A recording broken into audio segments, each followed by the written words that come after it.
مثل نوره كمشكاة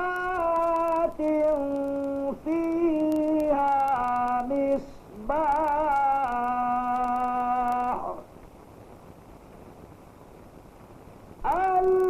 المصباح في زجاجة الزجاجة كأنها كوكب دري يوقد من شجرة مباركة.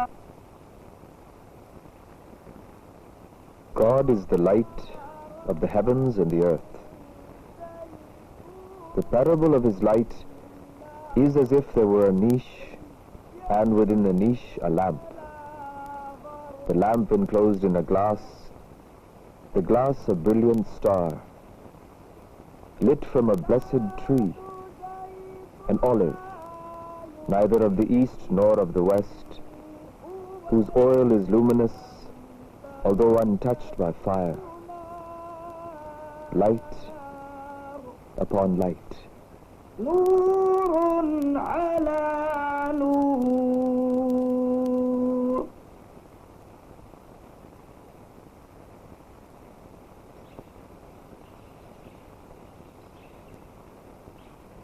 In September 622, Prophet Muhammad, may peace be upon him, proceeded from Makkah to Medina, where he led a life of poverty and resigned himself to God's will.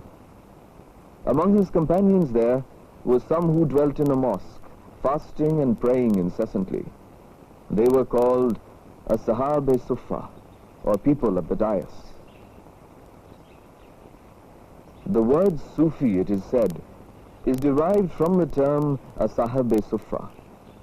Others trace its origins to the word meaning purity. Still others say the word is too mystical to be derived from anything.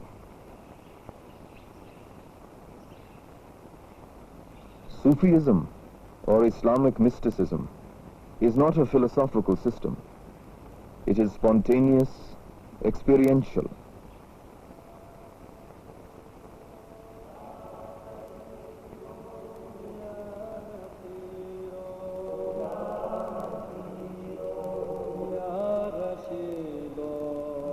God is pure being, the only real existence. He therefore includes all existence. He is also absolute good and absolute beauty, of which all earthly beauty is only a reflection. Man is separated from God by the illusion of self, and only by love can self be overcome. Only by love can man attain union with God. God is the true beloved.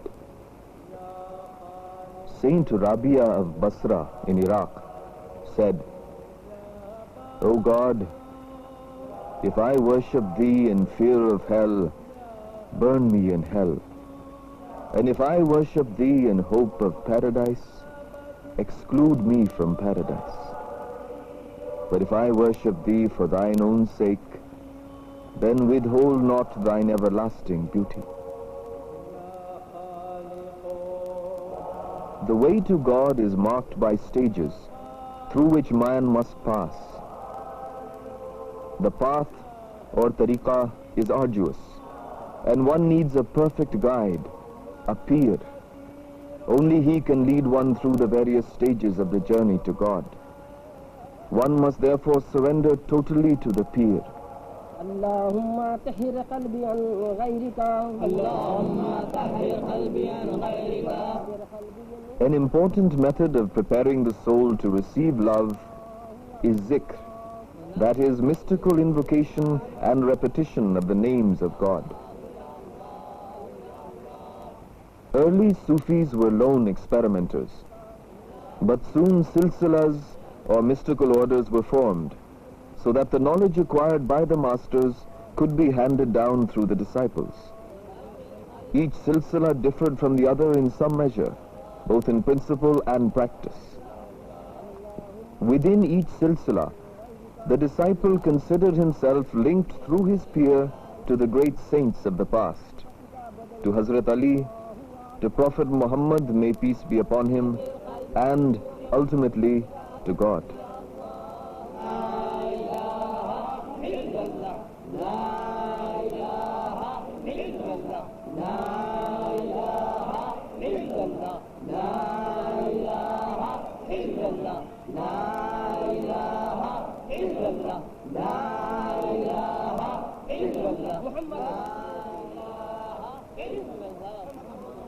Several silsilas have made their mark in India.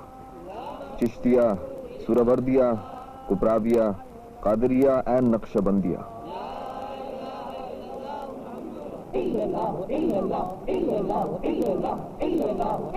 Though the formula for zikr differs from one order to another, the practice of zikr is common to all silsilas. Indeed, the phonetic structure of zikr provides the basis for most Sufi experiments in sound and music.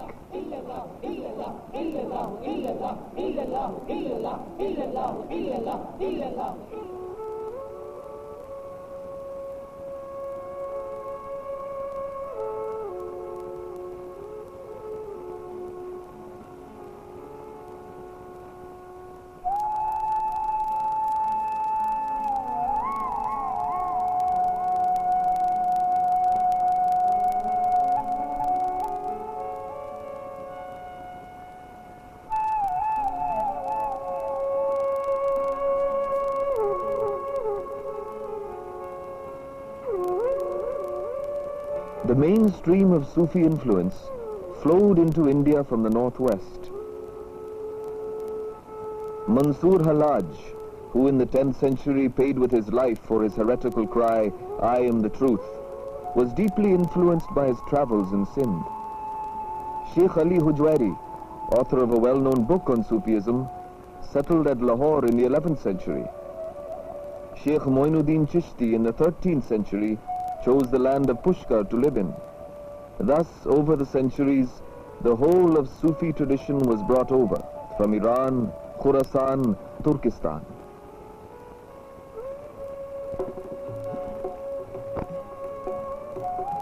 By the 11th century, the Sufis had developed meaningful contact with the Nathpanthi yogis, followers of Gorakhnath. Al-Biruni translated Patanjali's Yoga Sutra into Arabic.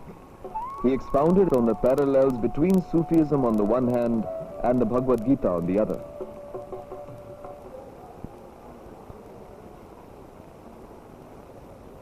Of all the Sufi silsilas that came into India, the Chishti order took root most immediately in the life of the common people.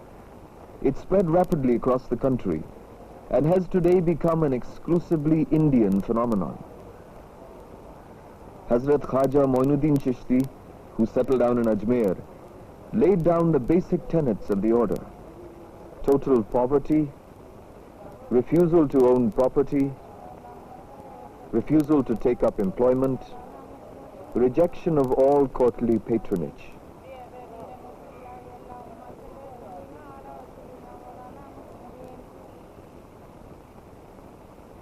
Third in line of succession from Hazrat Moinuddin was Sheikh Nizamuddin, the greatest Indian Sufi of the 14th century. Live among the people, he advised his disciples. Bear all the hardships they inflict on you, but deal with them generously and courteously.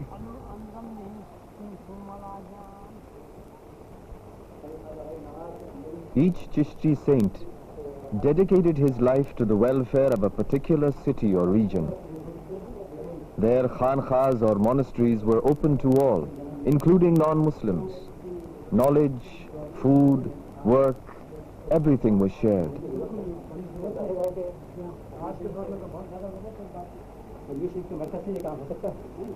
They kept their distance from the palace. When I see the king come in through one door, said Hazrat Nizamuddin Aulia, I go out of the other.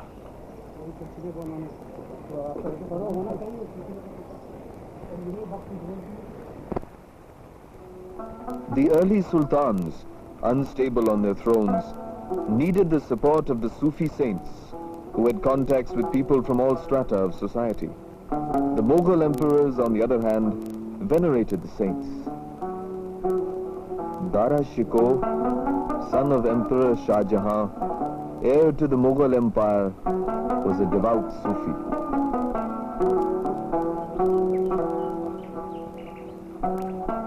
He built this garden, Pari Mahal, that is the abode of fairies, in Srinagar, in honor of his Sufi guide. Dara Shikoh also translated the 55 Upanishads into Persian. He called them the secret of secrets.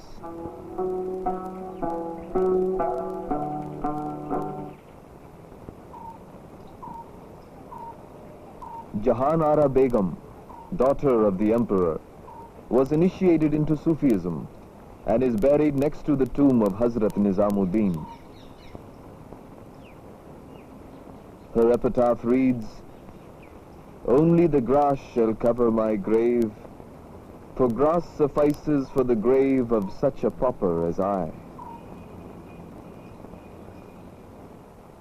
What drew the Chishtis into the mainstream of Indian culture was their involvement with music as a medium of religious experience. Despite his distaste for political authority, the saint attended the king's court once to defend the use of music in mystical practice. For orthodox Muslim theology looks upon music with deep distrust. Hazrat Nizamuddin's involvement with music found expression in the life and works of his favorite disciple, Amir Khusro.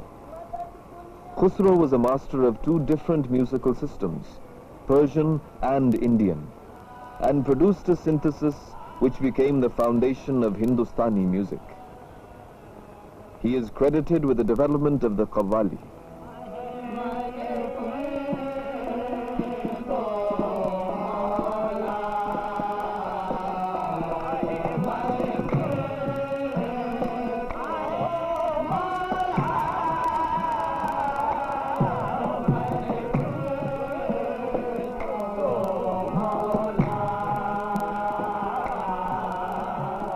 Qawwali is mystical recitation. The object of sama, or listening to music and recitation, is to arouse mystical love, even ecstasy. From the 13th century on, Hindu mystical songs were used for sama at all Sufi centers.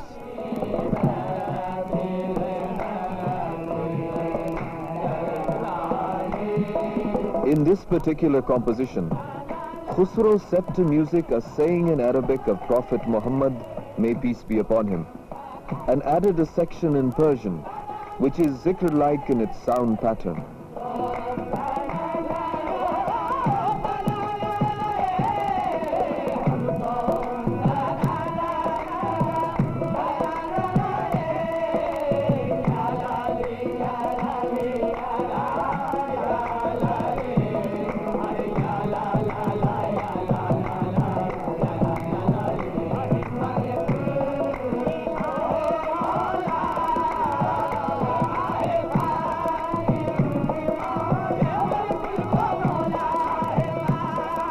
Set in Rag Shuddh Kalyan, the composition has remained unchanged in over 650 years and is given the pride of place at a summer conference.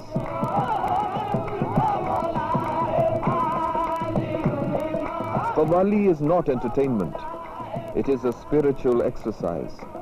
Hence the presence of a sheikh is essential to guide the performance. Even the money paid to the performers is directed through the sheikh.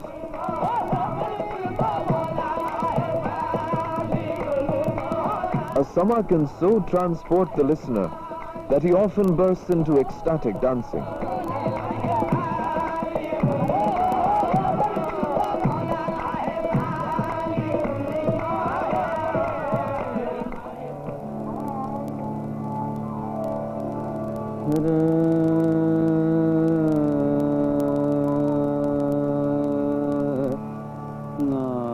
Despite the aversion of the orthodoxy to music, every aspect of Indian music bears deep Muslim influence. Notice how the architecture of our folk musical instruments gradually develops Islamic motifs.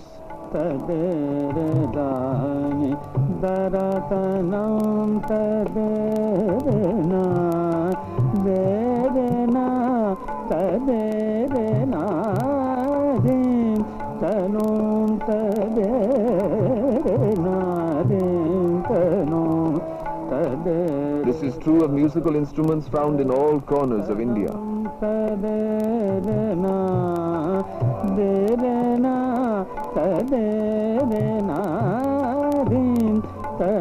And the credit must go to the Sufis, particularly the Chishtis.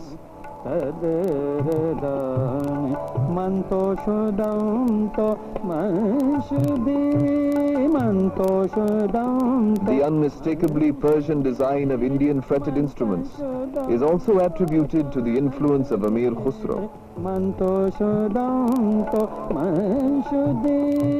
The invention of the tarana, a musical form again phonetically related to zikr, is also credited to his genius.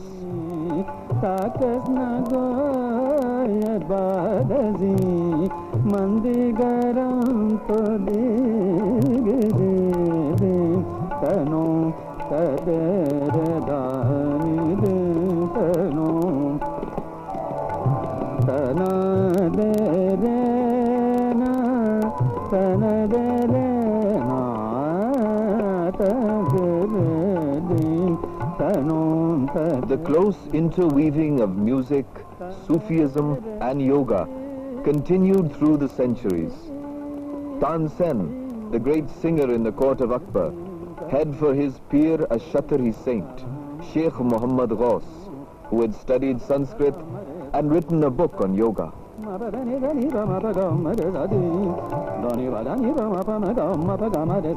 Kitab-e-Nauras, a treatise on Indian music written by Ibrahim Adil Shah II, Sultan of Bijapur, uses the language of Nathpanthi yogis.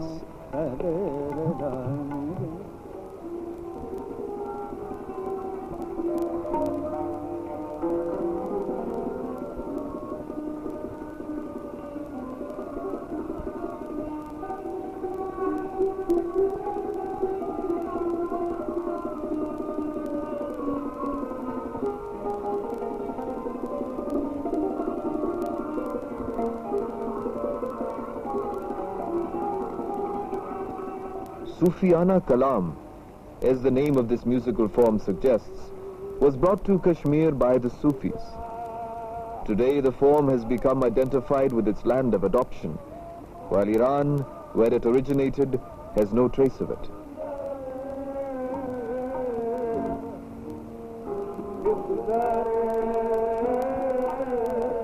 Legend has it that the Sufis of Kashmir permitted recourse to music in worship. For without music, the local people found devotion impossible.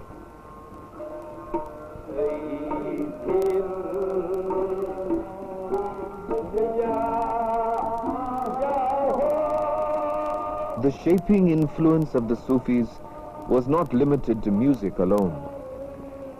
It transformed regional languages in India, creating new literatures, and inspired poets like Kabir, whose works have molded the way we think and feel. मोको कहाँ ढूंढे रे बंदे, मैं तो तेरे पास में, नाम देवल नाम मस्जिद ना काबे कैलाश में, मोको कहाँ ढूंढे रे बंदे, मैं तो तेरे पास में।